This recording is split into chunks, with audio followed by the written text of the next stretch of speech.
As you can plainly see here in this image, the Sony Xperia Z Ultra actually somewhat dwarfs the Note 3 and is closer to the tablet form factor. Indeed, the Z Ultra brings a flat profile that gives it a black slate look and performs very well as a tablet.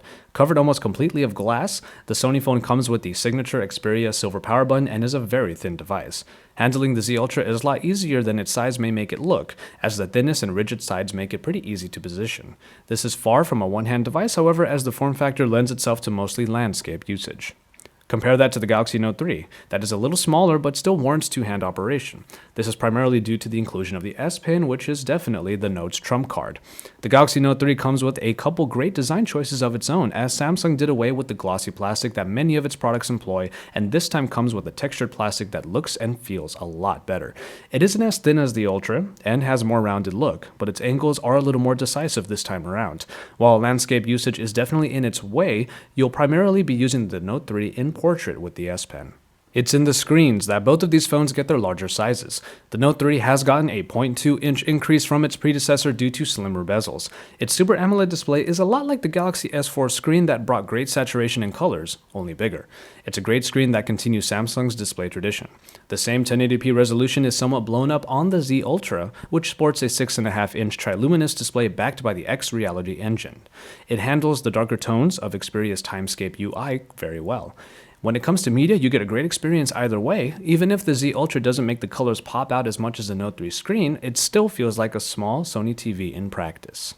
Both of these phones sport the same great processing package. The Snapdragon 800 clocked in at 2.2 GHz with the Adreno 330 employed for graphics. While the Xperia Z Ultra definitely benefits from the speed increases, the Note 3 does have 1 more GB of RAM to compensate for all of its S Pen and multitasking functionalities. And while the 32 mAh battery of the Note 3 is replaceable, the 3050 mAh unit in the Z Ultra is not. Both do come with expandable memory, however. The camera section doesn't benefit the Z Ultra that moves more toward the tablet form. Its 8-megapixel shooter brings the nice superior auto-powered interface but doesn't have a flash, nor the many features that are found in the Galaxy Camera app.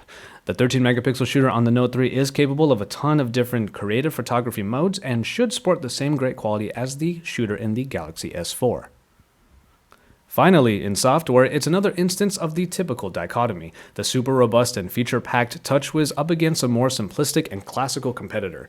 The Note 3 not only brings with it the colorful TouchWiz look, but also adds in a ton of navigation features that the S4 had, and then adds in the S Pen. Indeed, with the S Pen you can write notes, contextually plug information, do some scrapbooking, and overall have a great stylus experience. It's an operating system that might prove a little overwhelming for some, however.